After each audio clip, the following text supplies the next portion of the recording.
This is the MCTV Weekday Update.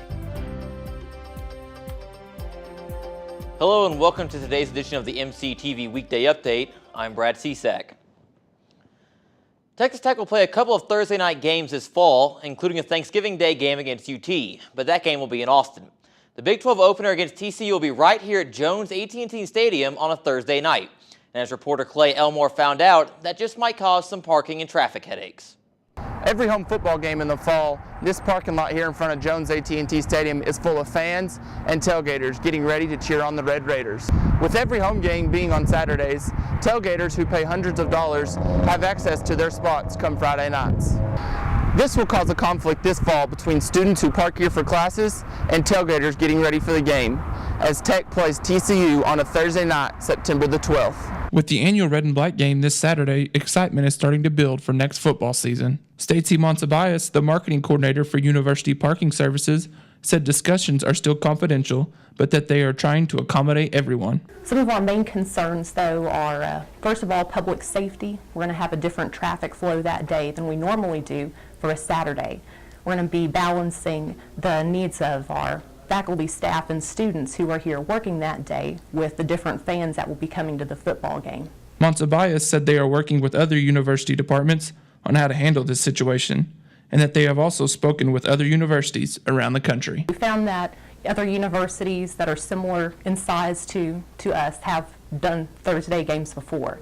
We have talked to Virginia Tech and Oklahoma State and got some ideas from them on how they have handled this in the past. Matt Darden, an exercise sports science major from Lubbock, said he hopes that classes would get canceled so that he could prepare for the game. I wouldn't foresee them canceling classes, but that could be a pretty good option that would help in the situation for parking, because a lot of people tend to get to games very early while classes still would be going on. Montebias said they are trying to keep both students and fans as happy as possible. Our department is really looking for something that can meet the needs of our customer. No matter how the university decides to handle this situation, there's one thing for sure.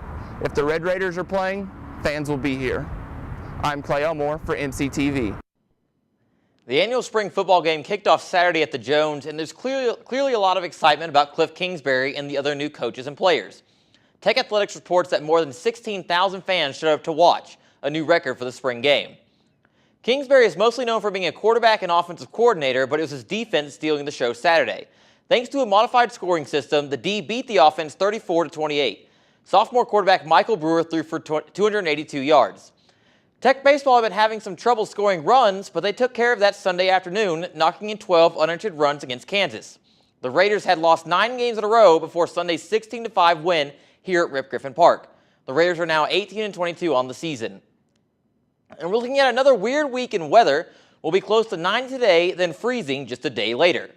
It looks pretty nice outside right now on our MCTV Live Tower Cam. We're expecting a high of 92, then back in the upper 30s tonight. Listen for high winds blowing in a cold front tonight. Tomorrow's high, just mid-50s with the Wednesday morning low around freezing. I promise you get to put away your winter coat soon, just not this week. That's all for today's edition of the MCTV Weekday Update. Thanks for joining us, and we'll see you tomorrow.